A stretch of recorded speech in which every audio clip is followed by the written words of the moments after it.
我最近看到一个新闻，一直没讲啊，但我觉得很多人都忽略了这件事的重要性，甚至我觉得它的到来会成为未来10年中国经济一个重大的转折点。而这个转变的标志性信号就是国家刚刚落地的催债令。高层发文明确要求，所有机关单位、央国企以及各类大企业，从中小企业采购的货物工程服务，所有的付款期限不能超过60天。什么意思？说白了就是一句话，还在长期拖欠中小企业账的，那以后这件事儿国家要下场管了。那这件事到底影响了什么？为什么我说它会是一个重要的转折点呢？咱们一步步来剖析啊。先说一个现象，现在对企业经营来说，什么东西最重要？现金流嘛，这个做过生意的都懂吧？明面上你利润再多，只要这钱没进账，那就都是数字。那现在很多中小企业做生意啊，都面临一个问题，和小客户合作，那下的都是散单啊，且没啥信誉，不放心。而能长期稳定下订单的，只有大企业。而你要是想和大企业做生意，那一定会遇到一个问题，压账期呀。什么意思？就是你先出货，先干活，大部分时间你还得先垫资，钱呢，等我验收合格了，我再给你。就比如汽车行业的账期问题啊，上游供应商的平均回款周期已经被拖到了120天以上。啥意思啊？也就是说，你跟车企做生意，给他们供货，那大半年呢都不一定能拿得到钱。而且不止汽车行业啊，做工程的、做通信的、房地产的，各种只要有供应链的行业，不管你是民企、国企、央企，大家都在这么搞。那问题就来了，为啥这些大企业他都要拖账？他们就差你这点钱吗？这么做的好处啊，那可太多了。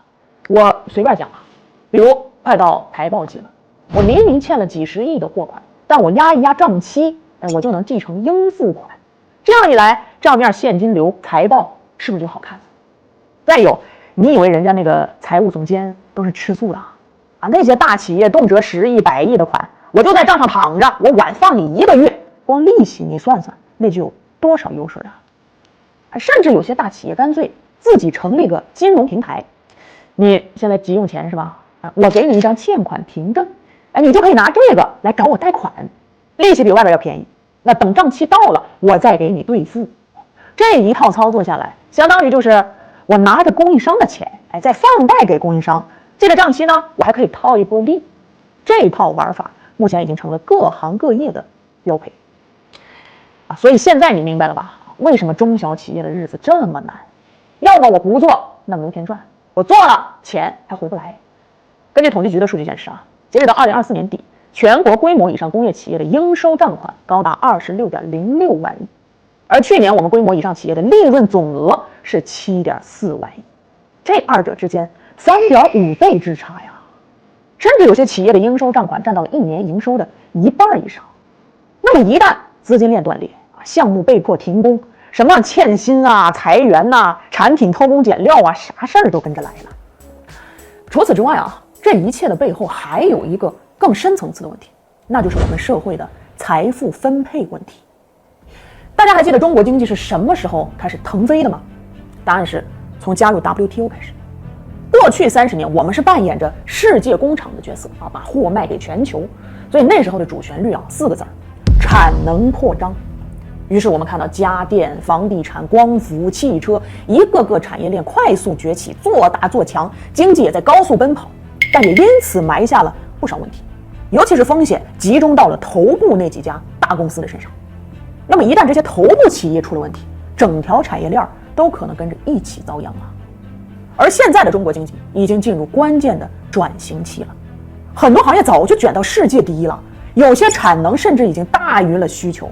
那这时候你再去搞扩产能这一套，明显行不通啊。所以高层出手了，一边明确定调，反对内卷，禁止低价竞争，杜绝恶性扩产；另一边呢，就是推出这催债令，为的就是提高整个社会资金的周转效率。我举个例子啊，你花了10块钱在街边小店买个煎饼，这叫消费，对吧？那店主拿着钱去批发鸡蛋，这叫投资生产。卖鸡蛋的拿到钱了，我再去理个发，这才叫流通啊！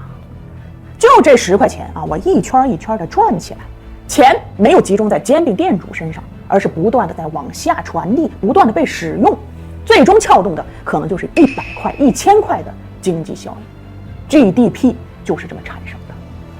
所以只有中小企业有利润员工有收入，家庭有现金流，经济活力才会更强。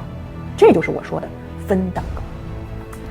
过去我们总是追求利益的最大化让钱先集中起来，而在未来，我们追求的一定是活力。钱它躺在金融体系中，永远只是数字，只有流动起来才是财富。还是那句话，蛋糕已经足够大了，而如何分好蛋糕，才是未来几年最重要的命题。3位。